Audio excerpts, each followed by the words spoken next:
3 gorgeous alien maids turned his day into pure bliss. The unexpected welcome. Marcus Chen double-checked the coordinates on his navigation console as the transport shuttle descended toward Azuria Station. 3 months. That's how long he'd be maintaining this wealthy patron's orbital sanctuary in complete isolation. Exactly what he'd requested after the divorce. The gleaming structure emerged from the nebula's violet haze, all flowing curves and crystalline domes that caught the light of twin suns. The airlock hissed open, and Marcus grabbed his equipment case, expecting the empty silence of automated systems. Instead, soft music drifted through the corridor, something with harmonics that made his chest feel strangely warm. "Welcome, Marcus Chen." The voice was melodic, layered with tones that seemed to resonate in his bones. He turned to find 3 figures approaching, and his breath caught. They moved with fluid grace, their forms humanoid but distinctly otherworldly. The first, with luminescent azure skin that seemed to shimmer with contained starlight, smiled with genuine warmth. Her eyes held depths that suggested she could see straight through his carefully constructed walls. "I'm Nerissa," she said, stepping closer. "These are my sisters in service, Kilara and Thessa." Kilara had violet-silver skin with patterns that shifted like oil on water, her expression playful and sharp. Thessa was quieter, with pale golden coloring and an air of serene knowing that made Marcus inexplicably want to confess things he'd buried for years. "I wasn't expecting anyone," Marcus managed, suddenly aware of his rumpled flight suit and 3 days without proper sleep. "We sensed you weren't," Nerissa replied, her hand brushing his arm with surprising warmth. The touch sent a ripple of comfort through him that had nothing to do with temperature. "That's precisely why we're here. You carry heaviness, Marcus Chen. Let us help you set it down, even just for today." Kilara circled him with curious eyes. "He's resistant. I like that. Makes it more rewarding when he finally surrenders to joy." "I'm just here for repairs," Marcus protested weakly. Thessa spoke for the first time, her voice quiet but penetrating. "And we're here for you." Learning their ways. Marcus found himself guided to a circular chamber where walls flowed like liquid crystal, constantly shifting to display scenes from a dozen worlds. Nerissa gestured to cushioned seating arranged around a low table laden with food that glowed faintly, releasing aromatic steam in spiraling patterns.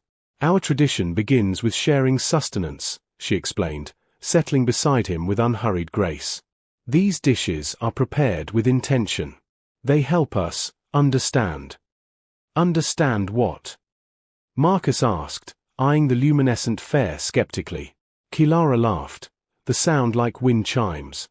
"Your heart, stubborn engineer. What hurts it, what heals it, what it secretly craves but won't admit." She selected a crystalline fruit and bit into it, watching him with challenging eyes. "Unless you're afraid of being known." Something in her tone sparked his competitive nature. Marcus reached for the same fruit, its surface warm against his palm.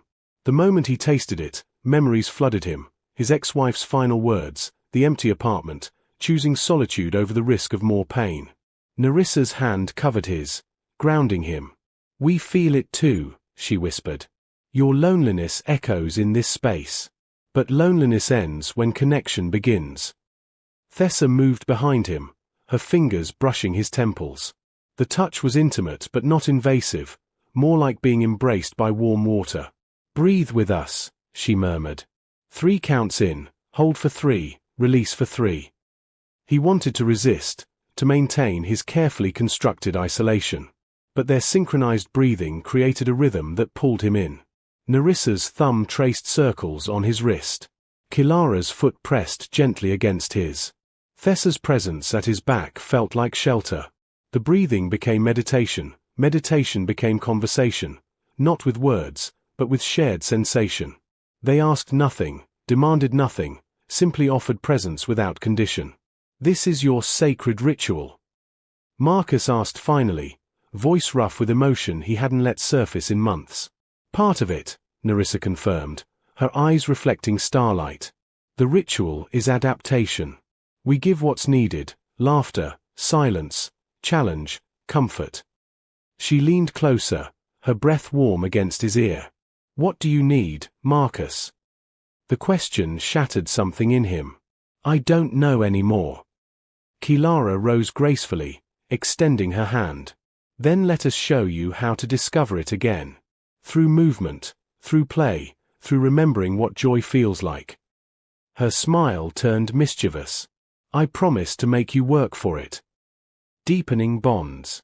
The station's observation dome became their sanctuary as the twin suns set, painting the nebula in shades of crimson and gold. Kilara had challenged Marcus to a game from her world. Part chess, part dance, requiring players to physically move between positions while anticipating their opponent's strategy. He'd protested his lack of coordination, but her infectious enthusiasm made refusal impossible. Too slow, engineer, she called, spinning past him with liquid grace. Her laughter echoed off the crystalline ceiling as he stumbled trying to match her movements. Feel the pattern, don't think it. Marcus lunged, managing to capture one of her positions. Their bodies collided briefly, her skin surprisingly warm, her form fitting against his with startling naturalness. For a heartbeat, they froze, eyes locked. Something electric passed between them, acknowledgement of attraction neither had voiced. Better, Kilara breathed, her playfulness tempered by genuine appreciation. You're learning to trust your instincts. Her fingers traced his jaw, a feather-light touch. That's all we ask. Trust what you feel.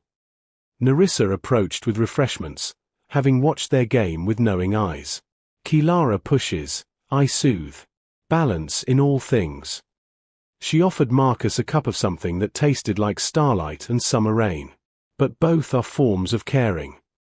As exhaustion from the game settled into pleasant fatigue, they reclined on cushions beneath the dome. Thessa joined them, carrying blankets woven with threads that seemed to hold captured moonlight. She draped one across Marcus's shoulders, then settled against his side with such natural ease it felt like coming home. Tell us about her, Thessa said softly. The one who made you believe isolation was safer than intimacy. Marcus stiffened, but Nerissa's hand found his, squeezing gently. You don't have to, she assured him. But carrying it alone only makes it heavier.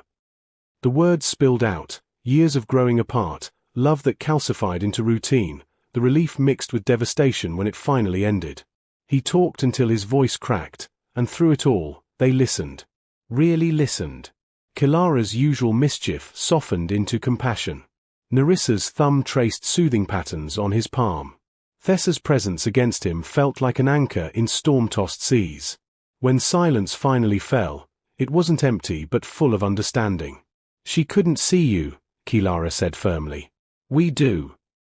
Nerissa shifted closer, her hand cupping his cheek.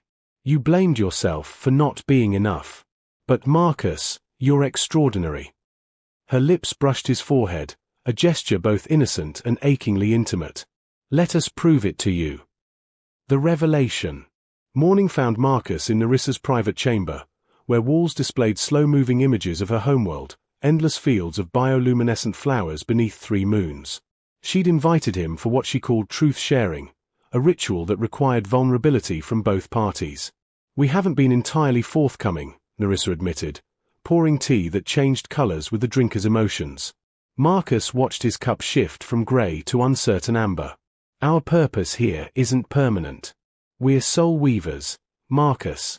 We travel to those experiencing profound isolation, offer healing through genuine connection, then move on when our work is complete.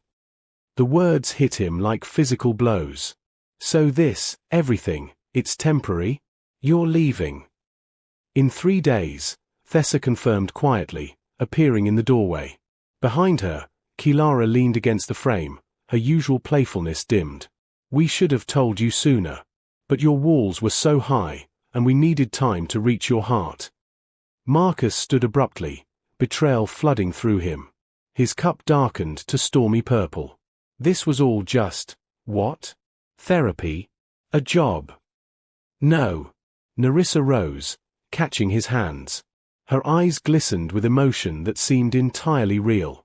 It began as duty. But Marcus, what we've shared, it changed us too. Soul weavers aren't supposed to become attached. We're meant to heal and release, keeping our hearts untouched. But we failed, Kilara said, moving closer. You broke our rules just as thoroughly as we broke yours.